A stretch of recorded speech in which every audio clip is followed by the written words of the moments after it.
This is the story of a man whose plane crashed, and who lived on an island for 4 years, and how he eventually escaped. Chuck Noland is a man whose entire life revolves around time. He is a systems engineer for FedEx, and his job is to ensure that packages are delivered on time, no matter what. He travels all over the world, solving problems wherever they arise. In the opening scenes of the film, we see him in Russia, giving a lecture to local workers about how time rules everything and how every second matters. He's not just passionate about his work, he is completely consumed by it. Despite his busy life, Chuck is in love with his girlfriend, Kelly Frears. Their relationship is warm and genuine, but work constantly interferes with their personal moments. On Christmas Eve, Chuck visits Kelly and her family in Memphis. They exchange gifts while sitting in the car, just before Chuck has to leave for an emergency assignment in Malaysia. Kelly gives him a vintage pocket watch necklace with her photo inside, while Chuck gives her a small box and tells her not to open it until he returns, unaware that it will be years before they meet again. They share a goodbye kiss in the rain. Later that night, Chuck boards a FedEx cargo plane. The flight begins normally, but the weather worsens. Rain pounds the fuselage.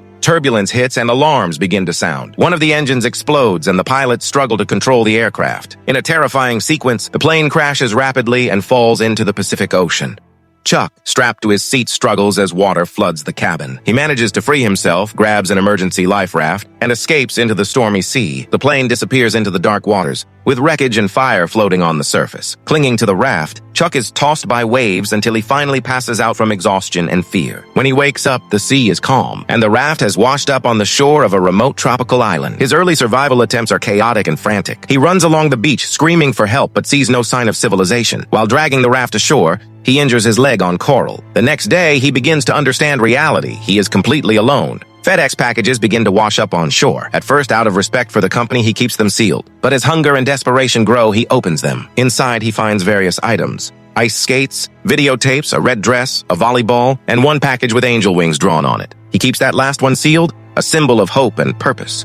His initial survival efforts are clumsy and painful. He tries to crack open coconuts but fails. He makes a spear to catch fish but catches nothing. The biggest challenge is making fire. Nights are cold and filled with the sounds of the sea and jungle animals. Loneliness quickly begins to affect him. One day, while trying to make fire, he badly cuts his hand. In a fit of rage, he throws the volleyball, which gets stained with his blood. Later, he draws a face on it and names it Wilson. Slowly, Wilson becomes his companion and someone to talk to, helping him maintain his sanity. Months turn into years. Chuck's body transforms. He becomes thin with long hair and a beard. He masters the art of survival, opening coconuts, catching fish with a sharp spear, and keeping a constant fire. But the mental toll of isolation remains heavy. He talks to Wilson, expresses his fears, and sometimes even argues with him. One horrific moment comes when he uses the blade of the ice skate to remove a rotting tooth. Screaming in agony and fainting from the pain, after 4 long years, a ray of hope appears. A broken piece of a plastic portable toilet washes ashore. Chuck realizes it could serve as a sail for a raft. With new determination, he spends weeks collecting wood and rope to build a large raft. He stores food, collects rainwater, and prepares himself for the journey. On the day of departure, he promises Wilson that they'll go together. He pushes the raft into the sea and sails beyond the waves.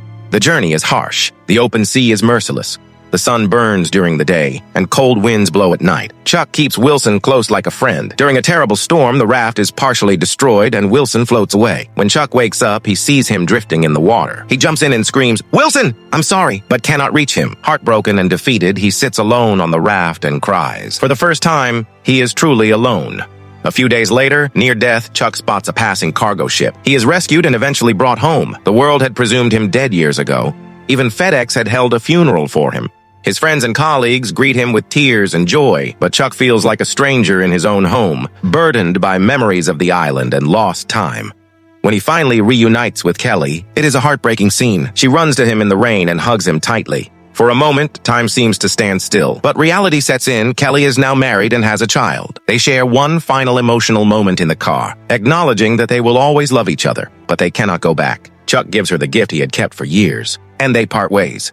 In the final scene, Chuck travels to a rural part of Texas to deliver the only FedEx package he never opened. The address turns out to be a farm, but the woman is not home. He leaves the package at the door with a note saying, "This package saved my life." As he drives away, he reaches a crossroads. He gets out of the car and looks at the 4 roads spreading in different directions. A woman in a truck stops and gives him directions. As she drives off, Chuck stands quietly, looking at the roads. It is a silent, symbolic moment showing that his life is now a blank canvas. For the first time, time no longer controls him. His future is his own choice.